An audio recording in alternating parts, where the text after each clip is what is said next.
ಚಿಂದಿ ಉಡಾಯಿಸೋ ಖಾರ ಬಣ್ಣ ರುಚಿಯನ್ನು ನೀಡುತ್ತದೆ. ಮೆಣಸಿನ ಪುಡಿ ಚಿಂದಿ ಉಡಾಯಿಸೋ ಖಾರ ಬಣ್ಣ ರುಚಿ. ಉಗ್ರರ ದಾಳಿಗೆ ಶಿವಮೊಗ್ಗದ ಮಂಜುನಾಥ್ ಅವರು ಬಲಿಯಾಗಿದ್ದಾರೆ. ಶಿವಮೊಗ್ಗದ ವಿಜಯನಗರದಲ್ಲಿ ಅಂತಿಮ ದರ್ಶನಕ್ಕಾಗಿ ವ್ಯವಸ್ಥೆ ಮಾಡಲಾಗಿದೆ. ಪತಿ ಮೃತದೇಹದ ಎದುರು ಪತ್ನಿ ಆಕ್ರಂದನವನ್ನ ಯಾರಿಗೂ ಕೂಡ ನೋಡೋದಕ್ಕಾಗ್ತಾ ಇಲ್ಲ. ಪತ್ನಿಯ ಎದುರುಗಡೆನೆ ಪತಿಯ ಶೂಟೌಟ್ ಆಗಿದ್ದು, ಈ ಉಗ್ರರ ದಾಳಿಯಲ್ಲಿ ಏನೆಲ್ಲ ಆಯಿತು ಅದೆಲ್ಲವನ್ನು ಕೂಡ ಕಣ್ಣೆದುರುಗಡೆನೆ ನೋಡಿರೋದು. ಇನ್ನೇನು ಕೆಲವೇ ಹೊತ್ತಿನಲ್ಲಿ ಮಂಜುನಾಥ್ ಅವರ ಅಂತ್ಯಕ್ರಿಯೆ ಆಗುತ್ತೆ. ಬ್ರಾಹ್ಮಣ ಸಮುದಾಯದಂತೆ ನಡೆಯುತ್ತೆ ಅಂತ್ಯ ಸಂಸ್ಕಾರ. ಶಿವಮೊಗ್ಗದಲ್ಲಿ ಅಘೋಷಿತ ಬಂದ್ ವಾತಾವರಣ ಇದೆ. ವ್ಯಾಪಾರ ವಹಿವಾಟು ಇದೆಲ್ಲವನ್ನು ಕೂಡ ಬಂದ್ ಮಾಡೋದ್ರ ಮೂಲಕ ಒಂದು ರೀತಿ ಶೋಕಾಚರಣೆಯನ್ನ ಮಾಡ್ತಾ ಇರೋದು. ಸ್ವಯಂ ಪ್ರೇರಿತವಾಗಿ ಅಂಗಡಿ ಮುಚ್ಚಿದ್ದಾರೆ ವರ್ತಕರು. ಅಂಗಡಿ ಮುಚ್ಚಿ ಪಾಕಿಸ್ತಾನದ ವಿರುದ್ಧ ಆಕ್ರೋಶವನ್ನ ವ್ಯಕ್ತಪಡಿಸ್ತಾ ಇರೋದು. ಬ್ರಾಹ್ಮಣ ಸಮುದಾಯದ ಸಂಪ್ರದಾಯದಂತೆ ಮಂಜುನಾಥ್ ಅವರ ಅಂತ್ಯಕ್ರಿಯೆ ನೆರವೇರುತ್ತೆ. ಪಲ್ಲವಿ ಹಾಗೂ ಅವರ ಪುತ್ರ ಅವರಿಬ್ಬರು ಕೂಡ ಈಗ ದುಃಖದ ಮಡುವಿನಲ್ಲಿರುವಂಥದ್ದು. ಅವರ ಎದುರುಗಡೆನೇ ಈ ರೀತಿಯಾಗಿ ಉಗ್ರ ಬಂದು ಅವರಿಗೆ ಶೂಟ್ ಮಾಡಿ ಹೋಗಿದ್ದು. ಅವ್ರು ನಮ್ಮನ್ನು ಸಾಯಿಸಿ ಅಂದರೂ ಕೂಡ ಸಾಯಿಸಿಲ್ಲ, ಹಾಗೆ ಬಿಟ್ಟಿದ್ದಾರೆ ಅವರನ್ನು. ಇದೆಲ್ಲವನ್ನು ನೋಡಿರುವಂಥ ಅವರ ಪತ್ನಿ ಹಾಗೂ ಪುತ್ರ ಇಬ್ಬರು ಕೂಡ ಒಂದು ರೀತಿ ಶಾಕ್ನಲ್ಲಿದ್ದಾರೆ. ಬಟ್ ಆದರೂ ಆಗುವಂಥ ಪ್ರಕ್ರಿಯೆಗಳೆಲ್ಲವೂ ಕೂಡ ಆಗಲೇಬೇಕಲ್ಲ, ಅದೆಲ್ಲವೂ ಕೂಡ ನಡೀತಾ ಇರೋದು. ಅಂತಿಮ ದರ್ಶನ ವ್ಯವಸ್ಥೆ ಮಾಡಿದ್ದು ಅನೇಕರು ಬಂದು ಈಗಾಗಲೇ ಅಂತಿಮ ದರ್ಶನವನ್ನು ಪಡ್ಕೊಂಡು ಅಂತಿಮ ನಮನ ಸಲ್ಲಿಸಿ ಹೋಗ್ತಾ ಇರೋದು. ಆ ದೃಶ್ಯಗಳನ್ನು ನೀವು ಗಮನಿಸ್ತಾ ಇದ್ದೀರಾ. ಬ್ರಾಹ್ಮಣ ಸಮುದಾಯದ ರೀತಿಯಲ್ಲಿನೇ ಅವರ ಅಂತ್ಯಕ್ರಿಯೆಗಳು ಆಗುತ್ತೆ.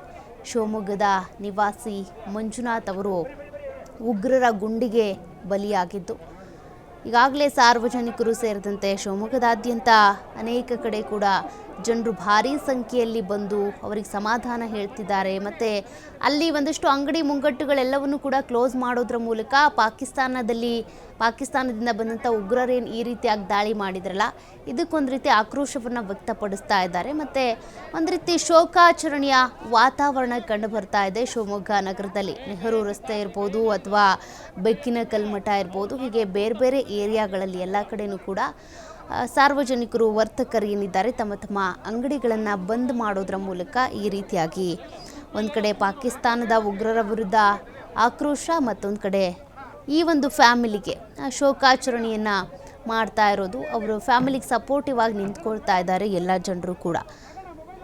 ಈಗಾಗಲೇ ಅನೇಕರು ರಾಜಕೀಯ ಗಣ್ಯರು ಕೂಡ ಬಂದು ಹೋಗಿದ್ದಾರೆ, ಅಂತಿಮ ನಮನವನ್ನು ಸಲ್ಲಿಸಿದ್ದಾರೆ. ಅವರ ಮನೆ ಬಳಿನೇ ಈ ರೀತಿಯಾಗಿ ಅಂತಿಮ ದರ್ಶನಕ್ಕೆ ವ್ಯವಸ್ಥೆಯನ್ನು ಮಾಡಲಾಗಿದೆ. ವಿಜಯನಗರ ಬಡಾವಣೆಯ 3ನೇ ಕ್ರಾಸ್ನಲ್ಲಿರೋದು ಮಂಜುನಾಥ್ ಅವರ ಮನೆ ಎದುರುಗಡೆನೇ ಈಗ ಸಾರ್ವಜನಿಕರಿಗೆ ಅಂತಿಮ ನಮನ ಸಲ್ಲಿಸೋದಕ್ಕೆ ಅಂತ ಅವಕಾಶವನ್ನು ಮಾಡಿಕೊಡಲಾಗಿದೆ.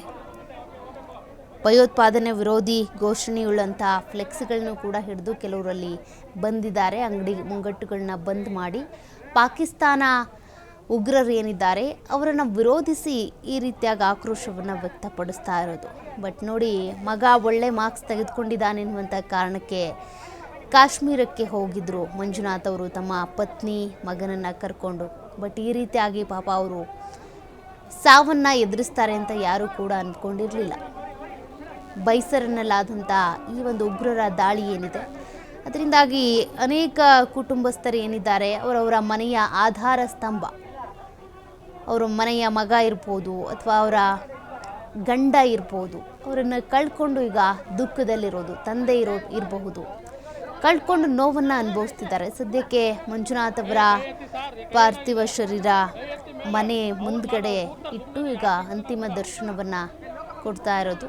ಕೊನೆಯದಾಗಿ ಯಾರ್ಯಾರು ನೋಡ್ಕೊಳ್ಬೇಕು ಅಂದರೆ, ನಿನ್ನೆಯಿಂದನೂ ಕೂಡ ಅವರ ಮನೆ ಎದುರುಗಡೆ ಸಂಬಂಧಿಕರು ಜಮಾಯಿಸಿದ್ರು, ಯಾವಾಗ ಪಾರ್ಥಿವ ಶರೀರ ತೆಗೆದುಕೊಂಡು ಬರ್ತಾರೆ ಅಂತೇಳಿ ಕಾಯ್ತಾ ಇದ್ರು ಅವರನ್ನು ನೋಡೋದಕ್ಕೆ ಅಂತ. ಮತ್ತೊಂದು ಕಡೆ ಪಲ್ಲವಿ ಅವರು, ಅವರ ಪುತ್ರ ಬಹಳ ದುಃಖದಲ್ಲಿದ್ದಾರೆ, ಅವರಿಗೆ ಸಮಾಧಾನ ಮಾಡಬೇಕು ಅಂತ ಕೂಡ. ನಿನ್ನೆ ಶ್ರೀನಗರದಿಂದ ಮಂಜುನಾಥ್ ಅವರ ನಿವಾಸಕ್ಕೆ ಅವರ ಮೃತದೇಹವನ್ನು ರವಾನೆ ಮಾಡಲಾಯಿತು. ಶ್ರೀನಗರಕ್ಕೆ ಸ್ವತಃ ಕಾರ್ಮಿಕ ಸಚಿವ ಸಂತೋಷ್ ಲಾಡ್ ಅವರ ನೇತೃತ್ವದ ಒಂದು ತಂಡ ತೆರಳಿತ್ತು. ಶ್ರೀನಗರದ ಆಸ್ಪತ್ರೆಯಲ್ಲಿ, SMHS ಆಸ್ಪತ್ರೆಯಲ್ಲಿ ಶವಾಗಾರದಲ್ಲಿ ಎಲ್ಲ ಮೃತದೇಹಗಳನ್ನ ಇಡಲಾಗಿತ್ತು. ಕನ್ನಡಿಗರ ಮೃತದೇಹವನ್ನು ಸಂತೋಷ್ ಲಾಡ್ ಅವರು ತೆಗೆದುಕೊಂಡು ಬಂದು ಅವರವರ ಮನೆಗೆ ತಲುಪಿಸಿದ್ದಾರೆ.